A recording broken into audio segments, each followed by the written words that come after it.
Hello friends, I am Aprati. Welcome back to our channel plants space. आज हम आपसे एक ऐसा प्लांट शेयर करेंगे जो वाटर बॉडीज़ के लिए तो अच्छा है ही, ये एक्वेरियम के लिए और जो फिश टैंक होते हैं उनके लिए भी बेस्ट होता है। तो ये जो प्लांट्स हैं, ये अभी यहाँ पर काशी फल की एक बेल फैली हुई है जो कुछ दिन पहले अमरूद वाली वीडियो में हमने आपको दिखाई थी। तो ये वही जगह है और यहाँ पर एक कैना लिली का प्लांट भी हमने आपको ग्रो करके दिखाया था। तो वीडियो आपको डिस्क्रिप्शन बॉक्स में मिल जाएगी, ज़रूर चेक कीजिए। तो अभी हम चलते हैं अपने प्लांट की तरफ। तो ये एक फ्लोटिंग प्लांट है जिसके बारे में हमने आपसे पहले भी वीडियो शेयर की हुई है। इसको हमने छोटे से टब में भी ग्रो किया हुआ था और सबसे पहले अगर आप वीडियो देखेंगे तो एक छोटा सा प्लांट लेकर के हम आए थे और उसी से ही इतने सारे प्लांट्स बन चुके हैं कि ख़त्म हो जाते हैं फिर अपने आप ग्रो हो जाते हैं, क्योंकि सर्दियों में ये अपने आप थोड़ा सा इस पर इफेक्ट पड़ता है तो ये थोड़ा ख़त्म होने लगते हैं। लेकिन जैसे ही गर्मियाँ होती हैं, रेनी सीज़न होता है, इनका ग्रोइंग सीज़न होता है और इनमें बहुत अच्छी ग्रोथ हो जाती है। तो ये है वाटर लेटस प्लांट, जिसको वाटर कैबेज भी कहते हैं। ये एक फ्लोटिंग प्लांट है, पानी पर तैरता रहता है और इसकी जड़ें ही केवल पानी के अंदर रहती हैं और पत्तियां पानी के ऊपर रहती हैं। लेकिन अभी ये ज़मीन पर भी आ गया है, क्योंकि जब बारिश का पानी होता है तो जब पानी बढ़ जाता है तो ये उसके साथ बहकर आगे आ जाता है और फिर जब पानी कम होता है तो ये वहीं का वहीं रुका रह जाता है। और देखिए, ज़मीन पर नमी मिलते ही ये यहाँ पर भी ग्रोथ कर रहा है।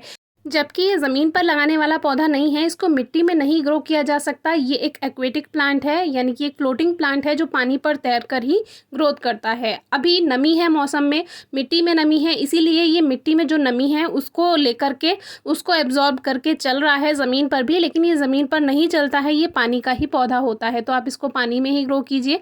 और देखिए, ये लगातार मल्टीप्लाई भी होता रहता है। आप एक छोटा सा प्लांट लेकर आएँ, उसी से ही कई सारे बेबी प्लांट्स बन जाएंगे। इसको डॉटर प्लांट भी कहा जाता है, क्योंकि एक प्लांट से दूसरा प्लांट बनता है, फिर उस दूसरे से एक और प्लांट बनेगा, फिर उससे कई सारे इस तरह से प्लांट्स बनते जाते हैं, इसीलिए इनको डॉटर प्लांट भी कहते हैं। अब देखिए, एक प्लांट से दूसरा जुड़ा हुआ है, ऐसे ही ये लगातार मल्टीप्लाई होते रहते हैं। एक छोटा सा फ्लावर हम लेकर आए थे, इसका ये फूल जैसा जो प्लांट है वो लेकर आए थे और उसी से ही इतने सारे बन गए कि इनको ख़त्म करना भी अब मुश्किल है। इस प्लांट की बहुत सारी खूबियां हैं। एक तो ये डेकोरेशन पर्पस से आप यूज़ कर सकते हैं। सेंटर टेबल पर किसी बोल में पानी रखिए, उसमें ये प्लांट्स आप छोटे छोटे डेकोरेटिव वे में रख सकते हैं, बहुत प्यारे लगते हैं। दूसरी बात, ये नेचुरल फिल्टर का काम करता है, यानी कि ये पानी को शुद्ध करने का काम करता है।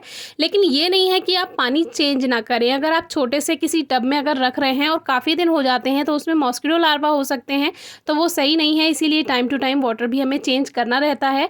अब जब हम इसको फिश टैंक में रखते हैं तो ये प्लांट जितना भी पानी का वेस्ट है, यानी कि जो फूड वेस्ट है, मछलियाँ जो दाना खाती हैं उनका जो फूड वेस्ट होता है, अमोनिया होता है, नाइट्रेट होता है, नाइट्राइट होता है, वो सभी ये कंज्यूम कर लेता है और एक तरह से ये पानी की शुद्धि करता है। और जो मछलियाँ होती हैं उनको ये शेड प्रोवाइड कराता है, क्योंकि जब लगातार पानी पर धूप पड़ती है तो टेम्परेचर हाई होने लगता है, तो एक तरह से ये टेम्परेचर मेंटेन करता है।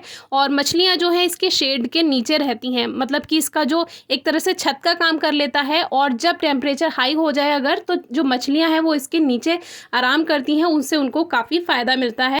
तो एक तरह से ये मछलियों के लिए शेल्टर का काम करता है। लेकिन एक बात का ध्यान रखें, ये पूरी तरह से आपके फिश टैंक में ना फैले। थोड़ी जगह पर ये फैला रहे, थोड़ी जगह पर जगह खाली रहे, क्योंकि थोड़ा धूप पानी के अंदर जाना भी ज़रूरी होता है। अब देखिए, जहाँ जहाँ पानी इसको लेकर आ गया था और छोड़ गया वहीं ये रुक गए हैं। लेकिन थोड़े टाइम बाद, अभी तो मौसम में नमी है क्योंकि अभी बारिश का टाइम है तो ये चल रहे हैं, लेकिन जब सूखापन होता है, ड्राइनेस होती है, ये ख़त्म हो जाएंगे, क्योंकि ये मिट्टी में उगने वाला पौधा नहीं है, ये पानी वाला पौधा है। एक और बात, ये पानी में एल्गी भी जमा नहीं होने देता है, यानी कि जो काई जमा हो जाती है वो भी जमा नहीं होती, क्योंकि जब ये धूप को पूरी तरह से नहीं रहने देता पानी में तो इसी वजह से काई नहीं जम पाती है। और काई को जितना भी न्यूट्रिएंट्स चाहिए ग्रो होने के लिए वो सभी को ये कंज्यूम कर लेता है, इसीलिए एल्गी भी पानी में नहीं जमा हो पाती। मान लीजिए आपने फिश टैंक रखा हुआ है, बार बार उसमें एल्गी जमती है तो आपको परेशानी होती है, तो उससे ये भी फ़ायदा होता है। बस एक बात का ध्यान रखें कि पूरी वाटर बॉडी को ये कवर ना करे, थोड़ी जगह में खुला रहना चाहिए, यानी पानी में कुछ नहीं होना चाहिए। थोड़ी जगह में ये हो सकता है, तो थोड़ा खाली थोड़ा भरा हुआ, इस तरह से हमें अपने फिश टैंक को रखना होता है, यानी पूरी तरह से ये उसको कवर ना कर ले, इस बात का ध्यान रखना है। इसको ग्रो करने के बारे में ऑलरेडी वीडियो शेयर की हुई है, डिस्क्रिप्शन बॉक्स में आपको वीडियो मिल जाएगी। वाटर हायसिंथ यानी जलकुंभी के बारे में भी एक वीडियो है जो कि आप ज़रूर चेक कीजिएगा। Thank you.